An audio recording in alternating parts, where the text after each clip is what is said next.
Muito obrigado. Então, nós vamos pegar algumas perguntas agora. Calma, calma, gente. E, por favor, sejam concisos. Perguntas curtas para que várias pessoas possam fazer perguntas também. Vamos começar, então, aqui. Flávio, eu vou chegar em você. Por favor, se identifique e faça uma pergunta bem concisa.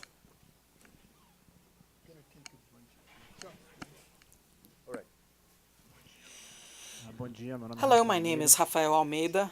Então, meu nome é Rafael Almeida. E eu gostaria de saber qual o papel, se é que existe, das armas nucleares na Rússia em relação à sua política externa e o que você percebe, né, se existe um conflito de interesse entre BRICS e a Corporação Xangai. Muito obrigado.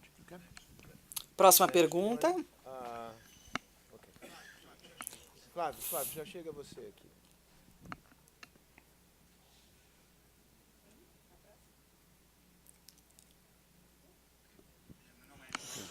Meu nome é Jorge Romano, do My name Ministério is- Federal do IBC. Meu nome é Jorge Romano, do IBC. Eu fiquei meio confuso no final, quando você disse que a Rússia não tem uma abordagem estratégica. Se nós olharmos para o mundo e a confusão entre o Trump, né, que vai de um lado para o outro, muitas vezes eles falam aqui do Putin. Isso seria uma visão estratégica. Ficou um pouquinho confuso, né? Eu espero que a Rússia vai ter uma visão estratégica. O que significa isso que você disse?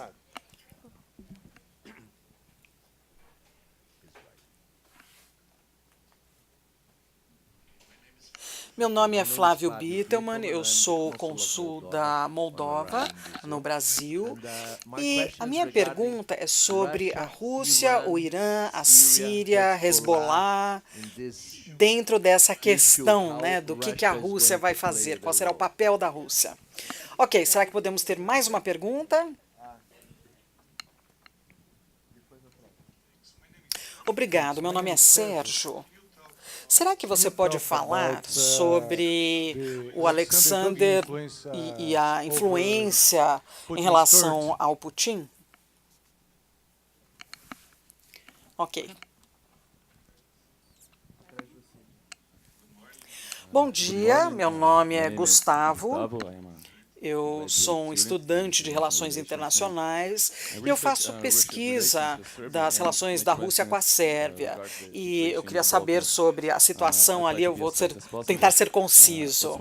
Então, já foi aceito que os Balcãs realmente não fazem parte dos interesses da Rússia, mas realmente é uma arena de conflito, pelo menos no Ocidente, né, analisando ali. E a minha pergunta é, você acha que realmente pode se tornar uma arena de confronto? Então, será que a Rússia pode pegar de volta essa área? Eu acho que é improvável, mas a região inteira, né, foi absorvida, mas eles acharam que a Rússia iria, né, se restaurar, né, na região, né, depois da Guerra Fria. Como é que você vê essa situação?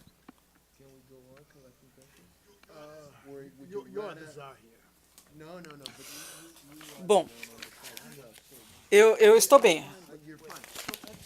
Vamos pegar mais uma. Espera um pouquinho. Calma, Eduardo. Okay, so we're going to have a few more questions now. Eduardo Greif. Meu nome é Eduardo e eu acho que a situação dos russos está melhorando. É o que mesmo que você tenha chamado de um desempenho ruim. Será que você podia falar um pouquinho mais sobre isso? E será que você poderia comparar a Rússia e a China e as direções que esses países estão tomando? As ameaças, você quer? Ah, não, as vias, né, as direções seguidas. Ok. Uma lá atrás. Eduardo. So, very short question, Eduardo. Meu nome é Eduardo, eu sou fundador de uma associação para fornecer um lugar seguro e gratuito para seres humanos andarem em lugares públicos. É bem ambicioso. E qual a pergunta? A pergunta é, o que você acha das Nações Unidas? Você falou sobre a OTAN, você falou sobre todos os tipos de posições estratégicas que poderiam ser atingidos, mas as Nações Unidas, será que é um sonho essa organização? Então, as Nações Unidas são... O que você acha das Nações Unidas? Ok, entendi. Será que é uma organização dos sonhos? Então, e a senhora ali? É a última pergunta. Bom dia. Eu gostaria de agradecê-lo pela sua apresentação e eu gostaria de saber a sua posição com relação a Israel e os judeus, considerando que a Rússia tem uma posição oposta em relação aos Estados Unidos. Então, como é que eles veem Israel e a Palestina, na sua opinião? Muito obrigada.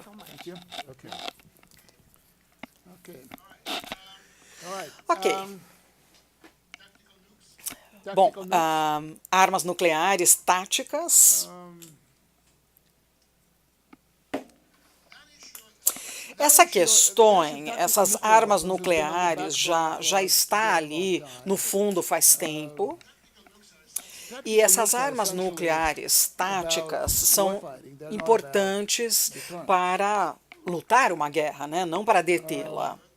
Mas, nesse esquema ali de deter uma guerra, essas armas também têm um papel. E a ideia é que, bom, novamente estamos ali nesse mundo esotérico de teologia nuclear, mas a ideia é que a sua única escolha está entre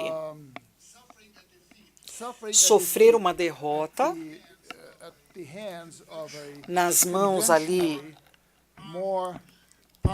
de um inimigo potencialmente mais poderoso, ou terminando o mundo, né, acabando com o mundo. É melhor você não acabar com o mundo, não é? Então você vai ter todas as suas armas nucleares estratégicas e, mesmo assim, você vai sofrer uma derrota ali no campo de batalha e você não vai utilizar essas armas, né, esse ativo principal que você tem, porque isso será igual cometer suicídio. Então, essa teologia nuclear, que sempre é postulada, é que para você ser crível, você precisa ter algo no meio, algo que seja nuclear, ou seja, você vai atravessar ali uma certa linha, que será um passo em direção ao holocausto nuclear, né, onde você faz uma auto-aniquilação, e, ao mesmo tempo, isso vai permitir que você volte depois do seu inimigo ter visto, né, ali os perigos, né, de ver a guerra ali que ele estava ganhando. E depois da Guerra Fria, a Alemanha, no leste da Alemanha, a União Soviética foi vista como tendo uma superioridade convencional em relação às forças da OTAN na Europa e do Oeste, né, para realmente manter ali a União Soviética controlada. Tinha várias armas nucleares táticas que foram colocadas ali no oeste da Europa. E aí, invadindo lá a parte ocidental da Europa, isso seria um sinal para os soviéticos pararem. E essa sinalização seria o uso, né, dessas armas nucleares táticas. Agora, a Rússia, hoje em dia, é a parte mais fraca, comparando com os Estados Unidos, uma parte muito mais fraca. Eu acho que, de certa forma, ela adotou uma abordagem que é muito semelhante àquela que a OTAN utilizou durante a Guerra Fria. E essa doutrina russa militar diz que se nós estamos perdendo ali no campo de batalha, numa guerra convencional, e a existência da Federação Russa está em jogo, aí vamos utilizar as armas nucleares. E essa frase não significa que nós vamos ir até o final com as armas nucleares, porque isso não faz sentido. Não é que nós vamos usar todo o nosso arsenal nuclear, porque senão não vai sobrar nada no mundo.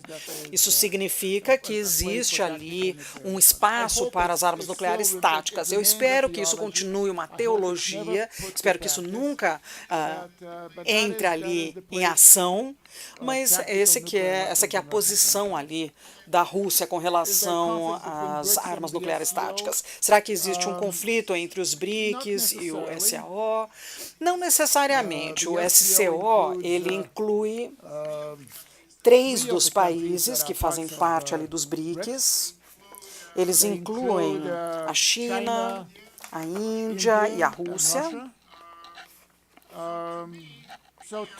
Então, para mim, isso, olhando ali mais estrategicamente, uma política estrangeira da Rússia, os BRICS seriam um instrumento coletivo de alteração dessa ordem do mundo.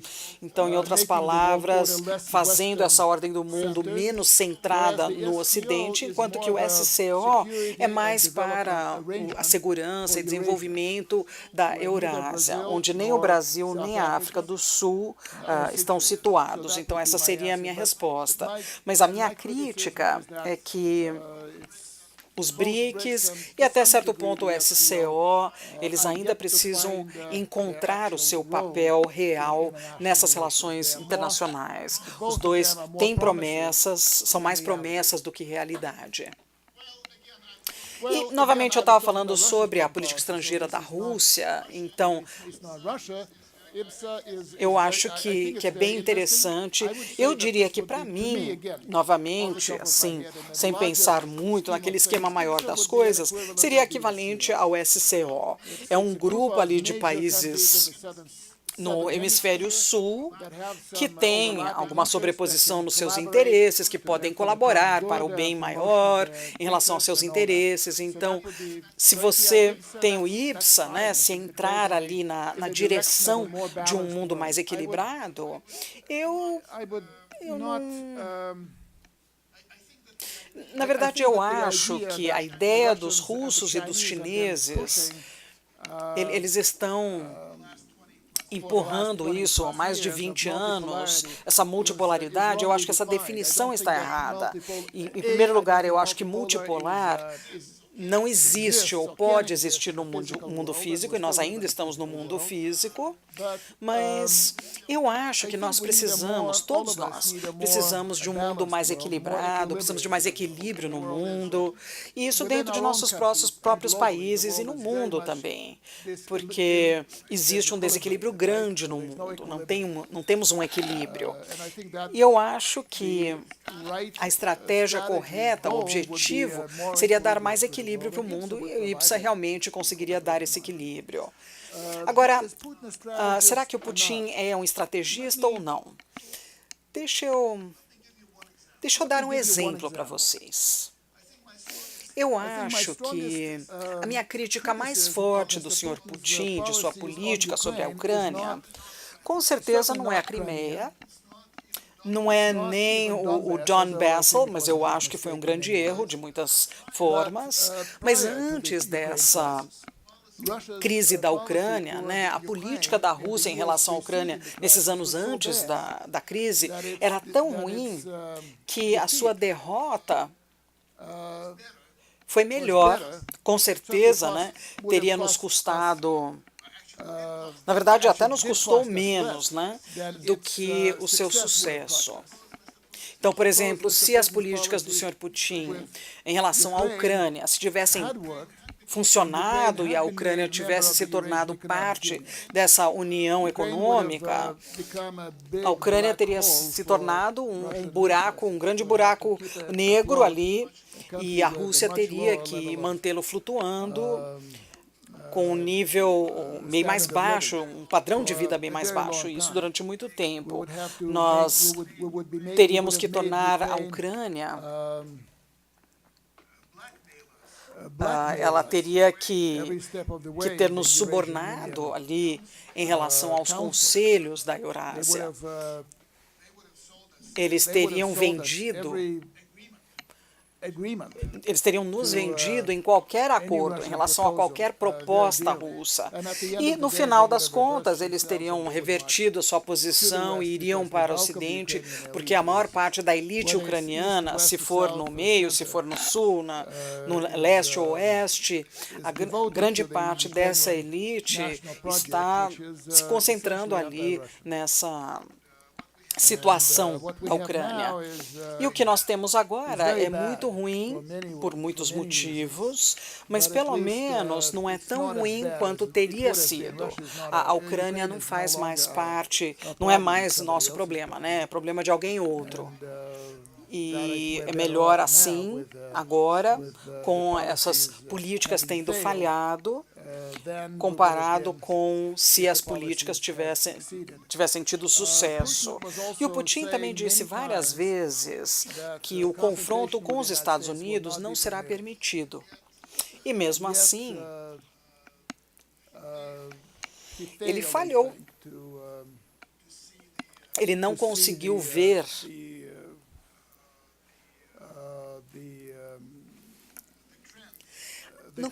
as tendências, né, e se adaptar a essas tendências que nos levaram a esse confronto. E eu também diria que ele está tentando conseguir alguma coisa dos Estados Unidos, e isso é uma coisa que os Estados Unidos nunca vai dar. Ele passa muito tempo falando ali com jornalistas americanos, e toda essa parte ali de tentar entender a Rússia, e eu acho que isso é uma perda de tempo.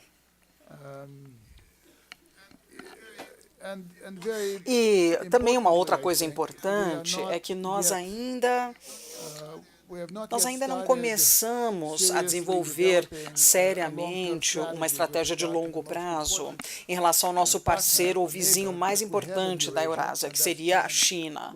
Eu disse, nós temos uma boa relação, mas se vocês olharem para frente, né, 10, 20, 30 anos à frente, você precisa ter uma estratégia melhor, um objetivo melhor e, com certeza, algo claramente identificado e essa estratégia, né, para conseguir esse objetivo. Então, novamente, eu não acredito que tenha sido muito estratégico.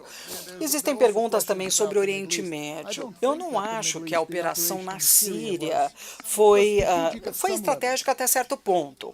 Foi estratégica até o nível que foi atingido no final do ano passado. E a derrota militar das forças opostas, né, a maior parte das forças opostas a Damasco. Isso foi atingido, né, com muito sucesso pelo exército russo. Mas a estratégia, além disso, o senhor Putin disse, logo no começo, né, no começo da operação, que nós vamos para a Síria durante algum tempo e depois, ao completar a missão, e essa missão foi completa, nós não vamos voltar, nós não vamos poder sair da Síria sem uma perda ali muito grande, né, nessa parte do mundo. E não queremos isso. Então, tínhamos uma estratégia militar, mas não uma política. E agora nós precisamos lidar com essa questão. Bom, novamente, né, cada um tem suas limitações. Eu acho que o senhor Putin é muito bom em termos de coisas táticas, em questões operacionais. A Crimeia foi um exemplo brilhante disso, mas o Donbass também foi uma grande falha. Pela falta de pensamento, falta de preparo, a análise mal feita, deixando as coisas acontecerem, deixando as pessoas fazer coisas. Tudo isso não é estratégico para mim. E por que você acha que a Crimeia seria a tática brilhante do Putin? Mostrando que ele é um gênio. Bom, se qualquer pessoa tivesse me dito em 2013 que o exército russo poderia assumir o controle da Crimeia sem matar ninguém, eu teria dito, não, isso é absolutamente um conto de fadas, não é? Mas eles conseguiram fazer isso, eles conseguiram se conectar com a maior parte da população, que eram pró-Rússia, e eles conseguiram evitar derramamento de sangue, que realmente não era uma grande possibilidade na Crimeia, e eles conseguiram, eu acho que através dos esforços que foram colocados bem antes da crise, eles conseguiram infiltrar as forças ucranianas na Crimeia, né, com seus simpatizantes. Então, os comandantes na Crimeia não dariam uma ordem para atirar contra os russos. Isso, novamente, falando tecnicamente, com certeza, isso foi um grande coup. Muito bem executado, mas novamente isso não fez parte de um pensamento estratégico. O senhor Putin, por exemplo, agora está dizendo, quando ele falou com a nação no dia 1º de março, que o aumento da OTAN e dos Estados Unidos, os esforços dos Estados Unidos para ter mísseis de defesa, isso não era um grande problema para a segurança da Rússia. Eles estão dizendo que eles não podem, eles podem só criar um amassadinho ali na segurança da Rússia, no sistema de segurança. Então, por que teve toda essa oposição em relação à OTAN, né, a se tornar membro da OTAN? São duas coisas ruins em relação a ser membro da OTAN. Uma questão foi o processo todo, né, que foi não estratégico, a partir do Ocidente, chegando à borda da Rússia, e o outro erro feito pelos russos de levar isso tão a sério e lutando contra isso tão a sério.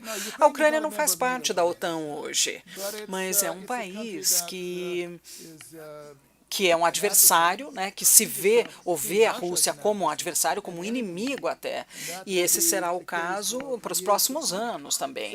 Então, eles não estão na OTAN, mas podem também ter bases nos Estados Unidos, eles podem fazer isso, eles não podem ter bases na Crimeia, mas eles podem ter ali os Estados Unidos e eles não estão na OTAN, mas eles podem fazer todas as coisas e até mais coisas que seriam um problema para a Rússia. E isso fora da OTAN. Então, essa questão toda de tornar o aumento da OTAN maior do que realmente era e tendo essas defesas com mísseis parecendo mais perigosas do que realmente são, eu acho que isso, estrategicamente falando, essas coisas foram muito erradas. Então, essa seria a minha resposta para essa pergunta. Agora, a Rússia, como eu disse, falando sobre os Estados Unidos e a União Soviética, tem alinhamentos. Então, nós falamos sobre alinhamento com a Síria, funciona. E é mais no sentido de ter um alinhamento que existia na Europa no século XVIII. Então, você é o meu aliado para essa campanha, mas na próxima campanha, de repente, você vai ser o meu adversário. Esse tipo de coisa, né? Você está mudando de aliados, é basicamente isso. Então, essa luta tem sido bastante produtiva do lado da Rússia, mas não é um alinhamento estratégico. Você falou sobre a Rússia, Irã, Hezbollah, a Turquia também faz parte disso. A Rússia está com o Irã em algumas questões e não concorda com outras questões. O Irã realmente tem tantas coisas, né, acontecendo que as pessoas achavam impossível. Amanhã, no feriado mais sagrado da Rússia, né, então quando eles venceram os nazistas, né, dia 9 de maio, maio. Então, muitas pessoas visitam Moscou para falar sobre o Irã.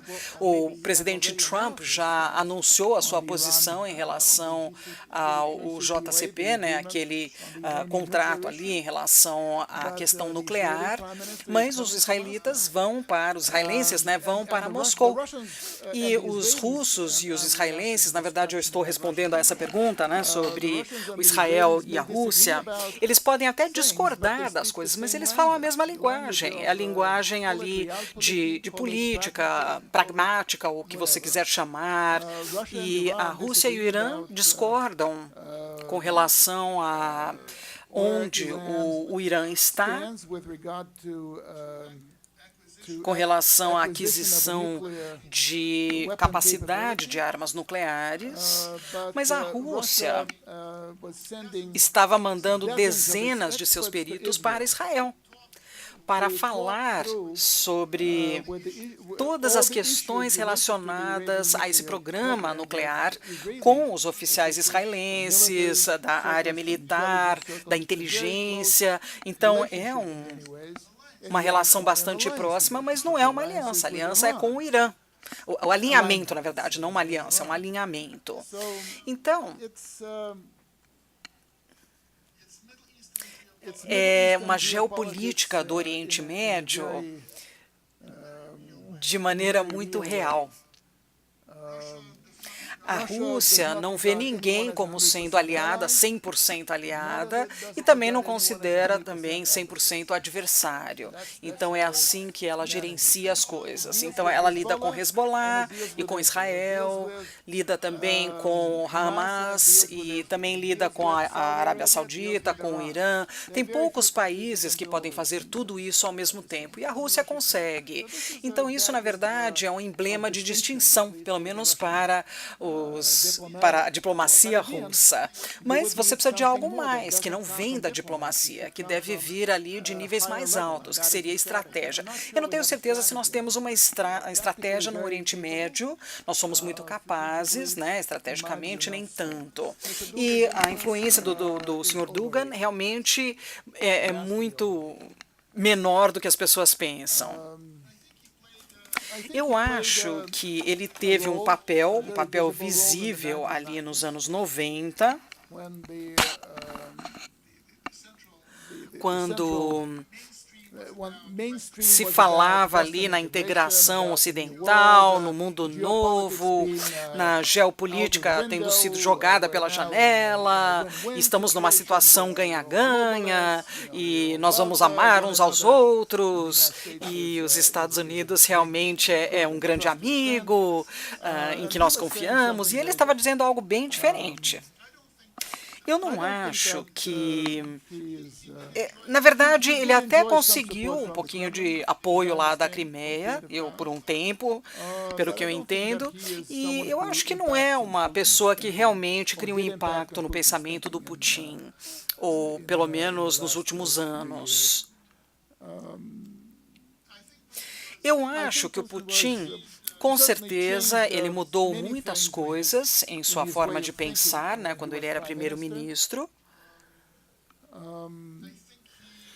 Eu acho que ele se tornou próximo a várias pessoas, o clérigo também da Igreja Ortodoxa Russa. E tem uma coisa que ele disse em uma das suas entrevistas com os americanos. Ele disse assim que ele citou alguém. Ele não mencionou a sua própria perspectiva dessa citação, mas a questão dele falar essa citação, ele disse algo assim: a Rússia, todos nós existimos sob Deus, mas a Rússia é o único país do mundo que realmente está diretamente sendo liderado por Deus. Eu não tenho nenhum comentário sobre isso. Agora, os Balcãs. Eu acho que é um pouquinho exagerado, né, na mente ocidental sobre o papel da Rússia ali nos Balcãs. Se você for para essa área balcânica, tem muitos políticos locais que exploram esse fator russo, né? Tem muita simpatia, tradicionalmente, nessa parte do mundo pela Rússia. Se vocês olharem ali para as bandeiras da Eslovênia, da Sérvia e até a Eslováquia, são versões ali da bandeira russa, e isso não acontece por acaso. Mas eu não exageraria muito. Se você for para a área balcânica, os políticos locais talvez sejam os mais cínicos, né, comparado com qualquer outro lugar do mundo. E isso é uma competição bem difícil, não é? Mas esse pessoal realmente é incrível. A influência da Rússia é pequena, mas eu acho que o que aconteceu sob o Putin 3, né, é a última presidência, é porque ele permitiu alguns atores a mais entrarem ali nessa área de política. O que ele falou? Ele falou sobre os hackers patrióticos. E eles também são freelancers que formam ali a inteligência militar e outros também, alguns, né, mesmo generais ou terem títulos, eles continuam crianças, então eles foram ali andando nos Balcãs para fazer alguma coisa. Nada muito sério, eu acho. Eu acho que não é nada muito estratégico e nada teria saído disso, mas eles fizeram a sua parte. Eu acho que o Ocidente agora está tentando aumentar essa elite ocidental. Eles querem aumentar o seu conhecimento da Rússia, o conhecimento dessa ameaça russa, e eles estão exagerando isso de propósito, para mobilizar. E isso é muito pragmático. Então, para mobilizar outros países contra essa ameaça russa. E eu acho que essa questão dos Balcãs está na mesma categoria. Será que os Balcãs podem se tornar uma área de conflito? Pode, sim. Basicamente, conflito doméstico, porque eu acho que tem muitas questões ali superficiais nessa área balcânica, que aqui não é vista, não se dá muita atenção a elas. E existe também um terrorismo potencial ali no Oriente Médio. E a Rússia, para mim, se a Rússia vai se envolver, se algo assim acontecer, e aí você não pode descartar isso, mas seria muito idiota fazer isso. E a Rússia, eu acho que aprendeu algumas das lições com a Ucrânia. Se vocês viram a atitude da Rússia em relação aos desenvolvimentos na Armênia, e esse surgimento de um novo primeiro-ministro, uma pessoa ali da Armênia, o líder da oposição ali, o primeiro-ministro. Então vocês vão ver que a Rússia atuou de maneira bem diferente, né, comparado com a sua ação na Ucrânia. E eu acho que isso é uma coisa boa. Então eu espero que essa atitude mais adulta também continue ali nos Balcãs. Agora, sobre o foco ali em ser membro, né, ser membro da OTAN, eu acho que a Rússia não tem muita influência ali. E uma coisa retórica é um lado, o outro lado é a realidade. Será que a situação da população russa está melhorando? Eu dei para vocês uma visão maior da coisa. Se vocês focarem nos últimos anos, a situação tem piorado. Nos últimos, talvez, 10 anos, a Rússia chegou ao seu ápice no seu crescimento econômico. Isso foi em 2008, e desde então tem diminuído, e a sua taxa de crescimento agora está anêmica, né? Mais próximo a 1 do que 2%, e eu acho que não existe uma possibilidade em relação à situação política e econômica. Eu acho que não tem uma chance de melhorar ainda mais.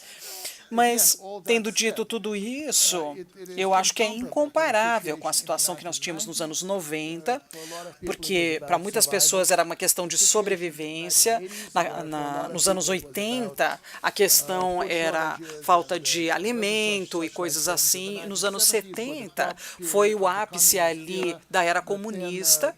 Depois as pessoas também não estavam livres de muitas maneiras. Nos anos 60, eles só começaram a respirar mais ou menos normalmente depois do período da guerra, do stalinismo. E se nós formos para o Stalin e as guerras e o que foi a eliminação física de muitos fazendeiros, de bourgeoisie também, você precisa comparar isso com alguma coisa. E dentro do contexto russo, nesse último período de 18 anos, não foi nada além de um presente de Deus, se é que podemos chamar assim. Foi um presente direto de Deus, exatamente. E o passado, né, da Rússia e da China são culturas diferentes, civilizações diferentes. E a Rússia poderia começar com o que se tornou a direção da China, talvez ali no meio dos anos 50, logo depois da morte de Stalin. Então, ainda existia entusiasmo, mas eu estou falando apenas de maneira como se fosse uma noção. Não é exatamente, não existe exatamente uma possibilidade para isso. Até nos anos 20, melhor ainda, quando, ao invés de fazer o que os bolcheviques fizeram, e eles poderiam ter começado uma política de autoenriquecimento, focando ali na agricultura. Mas aí eu não sei se a Rússia realmente teria conseguido sobreviver na Segunda Grande Guerra Mundial, se não fosse a política de industrialização do Stalin. Então sempre tem as compensações, não é? As Nações Unidas. Eu vou ser muito cínico em relação às Nações Unidas. Na verdade, em relação à Rússia, não sobre as Nações Unidas, mas sobre a Rússia. A Rússia adora as Nações Unidas por um motivo, e apenas esse motivo, e eu tenho certeza que vocês quase sabem qual é. É chamado de direito de veto, né, em relação ao Conselho de Segurança dos Estados Unidos. Isso significa que existem coisas que podem ser feitas contra o interesse russo, mas vocês podem dizer que é ilegítimo, né, de acordo com a lei internacional. E eu acho que essa é a atitude que eles têm. E eu acho que eu já falei sobre Israel e a Rússia. Eu vou só acrescentar que nessa parte do mundo, Israel fisicamente, emocionalmente, talvez seja o país mais próximo à Rússia. Você vai para Israel, você ouve a língua, você tem vários compatriotas que falam russo como você fala, você tem jornais e estações de TV russas, e você sente por eles. E eles foram seus compatriotas há 20, 30 anos atrás, e eles sentem por você também. Então, é uma relação muito próxima nesse sentido. Nada a se comparar com a relação com os palestinos, que ainda estão mais distantes, mas a política exterior da Rússia tenta manter um certo equilíbrio entre os israelenses e os palestinos, mais ou menos sucesso, né? O sucesso é mais ou menos, mas é uma relação bem interessante, porque Israel é um grande aliado dos Estados Unidos e, mesmo assim, ele gosta de ter, né, uma relação com a Rússia. E essa questão da Crimeia, quando isso foi colocado para ser votado nas Nações Unidas, né, na Assembleia Geral, infelizmente, para a Rússia, e os países estavam expondo, né, as suas perspectivas em relação à atitude da Rússia na Crimeia, Israel não estava lá. Então, o delegado israelense não compareceu e tinha um pretexto para isso. Naquele dia, o ministério ali israelense entrou em greve. Então, né, essa relação está muito boa. Muito obrigado.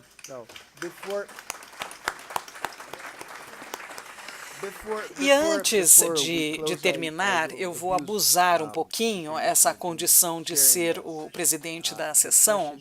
Ninguém falou sobre a interferência russa nesses processos fora. Então, eram só os lunáticos do Kremlin, ou será que o Kremlin estava por trás disso? Se o Kremlin estava por trás disso, será que foi uma movimentação tática? E quais são as consequências nesse caso? Sérgio, eu acho que eu falei que esses hackers patrióticos, né? Você falou por cima. Eu posso falar sobre isso.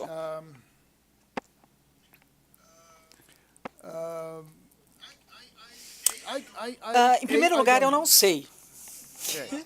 Em segundo lugar, eu não falaria de qualquer forma, não é?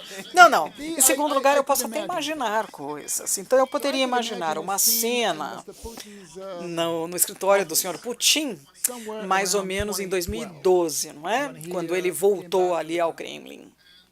E ele tinha acabado de passar por uma demonstração muito grande na cidade de Moscou, que foi de 5.000 para 200.000, né, dentro de semanas. Muitas pessoas ali ao redor do Sr. Putin que estavam com medo, né? Eles acharam que uma revolução estava chegando ali em Moscou. E o Sr. Putin, ele publicamente, ele falou, né, que era culpa da Hillary Clinton, que estava nessa posição na época, porque ela dava apoio, né, à atividade democrática na Rússia. E ele até acusou os Estados Unidos de ter pago parte dessas demonstrações, né, as pessoas que participaram das demonstrações. E teve ali uma questão no dia que ele tomou a posição, foi 6 de maio, eu acho, e foi quando teve uma grande demonstração e teve um pouco de violência, né? Ninguém morreu, mas teve ali um derramamento de sangue, algumas pessoas se machucaram, e isso aconteceu do outro lado do rio, ali em Moscou, no Kremlin. Foi muito sério. E isso empurrou o senhor Putin para ter uma política ali, por exemplo, ele tirou ou tentou tirar a interferência, né, do mundo político da Rússia e ONGs que tinham ali um financiamento externo, eles precisavam declarar que tinham esse financiamento externo, muitas coisas aconteceram. Então eu posso até imaginar o senhor Putin em 2012 falando com o seu pessoal de propaganda e outros também, que seriam relevantes nessa questão, e dizendo algo assim: por que isso acontece? Por que sempre estamos na defensiva?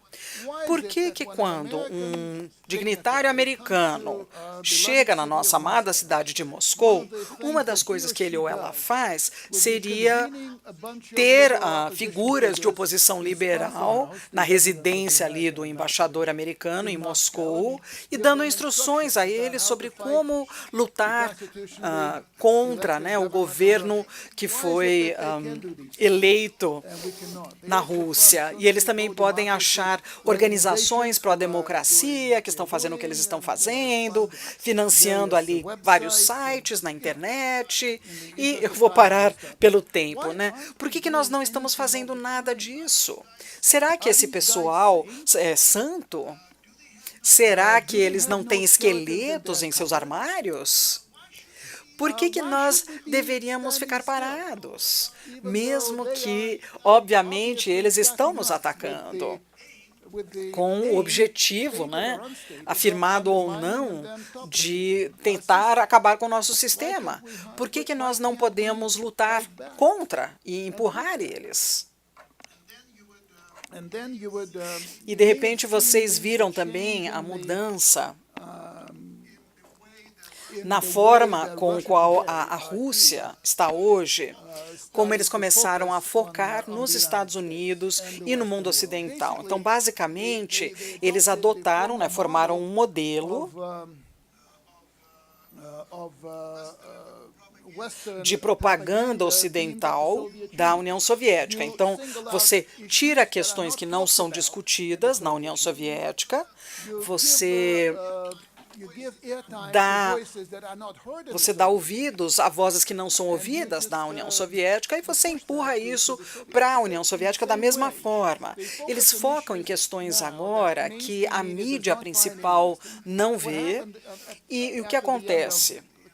Depois do final do comunismo soviético, você vê assim essa centralização, se é que podemos dizer isso, de muitas coisas dos países ocidentais, nos Estados Unidos, na Europa, todo mundo mais ou menos está no centro e as laterais não estão cobertas. Então a propaganda russa foi ali para as laterais e começou a dar vozes ou dar tempo para essas vozes que não seriam convidadas ali para as entrevistas na televisão americana e todas essas coisas. E eu também posso imaginar como a Rússia tem um certo número ali de pessoas cyber bastante qualificadas. Eu imagino o senhor Putin dizendo, alguém ali em seu nome dizendo, bom, gente, vocês podem entrar ali, fazer as coisas. Se vocês acharem algo interessante, por favor, compartilhe conosco. Né? De repente, vamos achar algum uso para isso. Porque o senhor Putin, desde fevereiro de 2014, ele tem sido um presidente durante o período de guerra. E nada, assim como na guerra e no amor, não é? A partir da perspectiva dele, não tem problema fazer alguma coisa para lutar, né, contra o que eles estão fazendo com você. Então, as pessoas estavam realmente fazendo coisas sérias, os hackers estavam fazendo coisas sérias e estavam tentando pegar segredos da Casa Branca, do Pentágono. Esse seria o negócio dessas pessoas mais sérias. E os voluntários poderiam ir para o Comitê Nacional Democrático ou, sei lá, algum alvo ali mais soft, né, que não tinha nada a ver com a segurança russa. Mas se tivessem algo ruim, isso é tudo ficção, gente, isso é tudo a minha imaginação.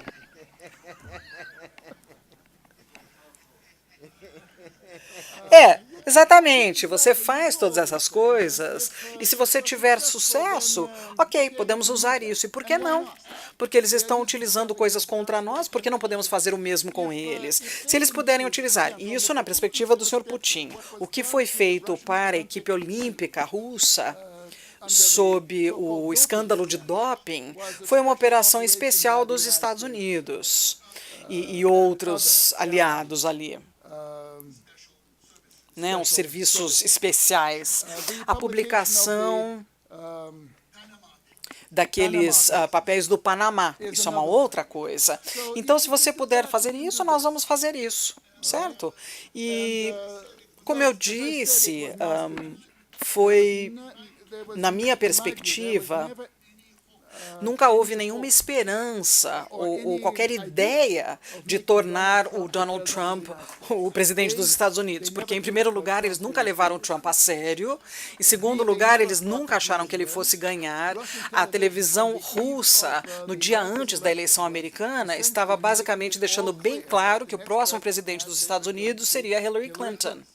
E essa foi a posição assumida pelos canais estaduais ali, estatais da Rússia. E o Trump estava sendo utilizado como uma figura que era desacreditada no sistema político americano. A ideia era desacreditar o sistema.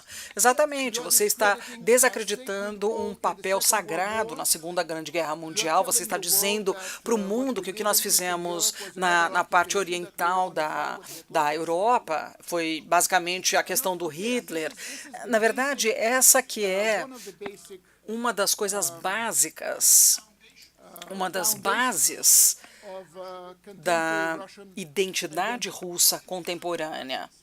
Então, o Hitler realmente foi hoje ou ontem um dos generais russos, uma das estátuas, né, que foi quebrada ali na Rússia.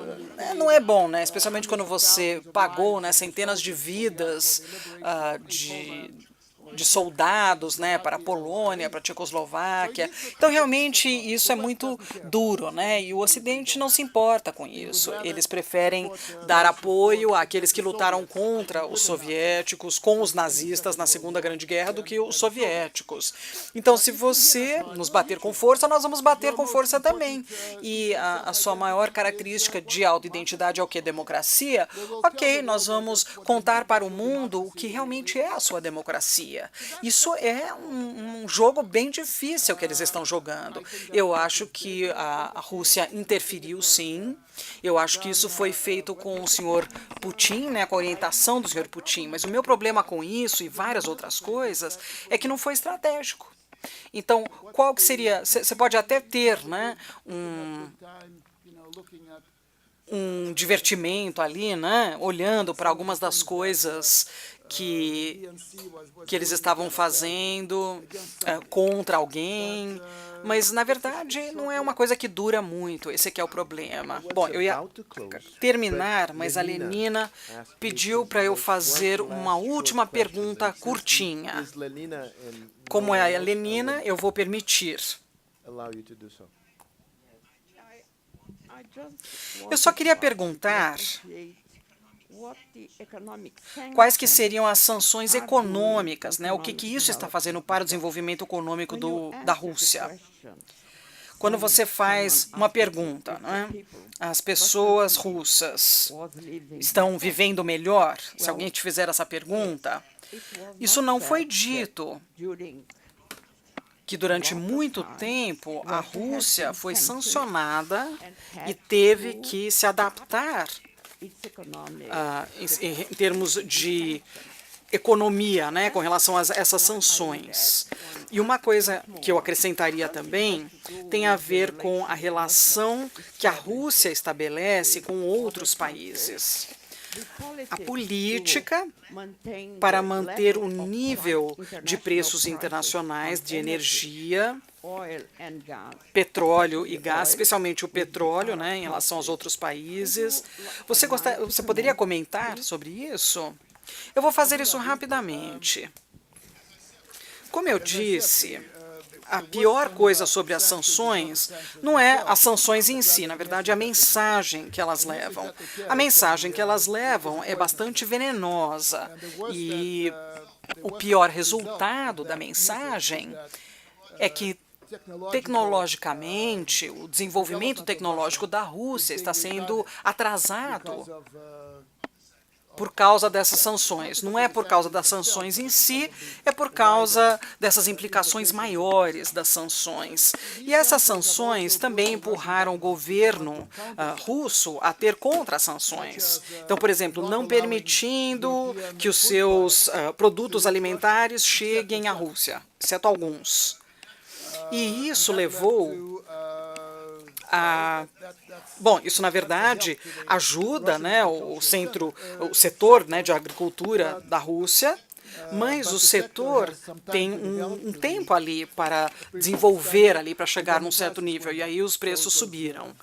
Então, eu acho que não foi um dos principais motivos para essa queda no padrão de vida dos últimos 10 anos, mas com certeza contribuiu para isso. E, por outro lado, essa questão do petróleo está com um papel diferente, e a Rússia, em relação à Arábia Saudita e os países da OPEP, eles conseguiram manter um certo nível de preço, né? Hoje chegou a 76, que é bastante alto. Se vocês olharem a partir do ponto de vantagem, né, de 29, que foi em 2014 e 2015. Então, tem dois lados para tudo isso. Mas, para mim, a pior coisa sobre as sanções seria esse bloqueio tecnológico. Novamente, não é algo novo, né? A União Soviética estava ali com um bloqueio tecnológico durante décadas em relação aos Estados Unidos e até depois do final da Guerra Fria, a Rússia não foi permitida importar algumas das tecnologias avançadas do Ocidente, mesmo sendo parceiros e aliados, de certa forma. Então, novamente, a questão não é as sanções, né? A questão do desenvolvimento econômico da Rússia não é as sanções, não é nem o efeito tecnológico que isso está causando. Na verdade, seria o sistema econômico e político que está super monopolizado, que acaba com a concorrência, que é muito corrupto, que permite... Bom, eu não preciso falar tudo isso para vocês, né? Vocês conhecem muito bem. Mas é isso, essas sanções que contribuem de maneira significativa. Mas em relação aos problemas, os problemas são da Rússia mesmo. Eu acho que você merece mais aplausos. Muito obrigado. Thank you all.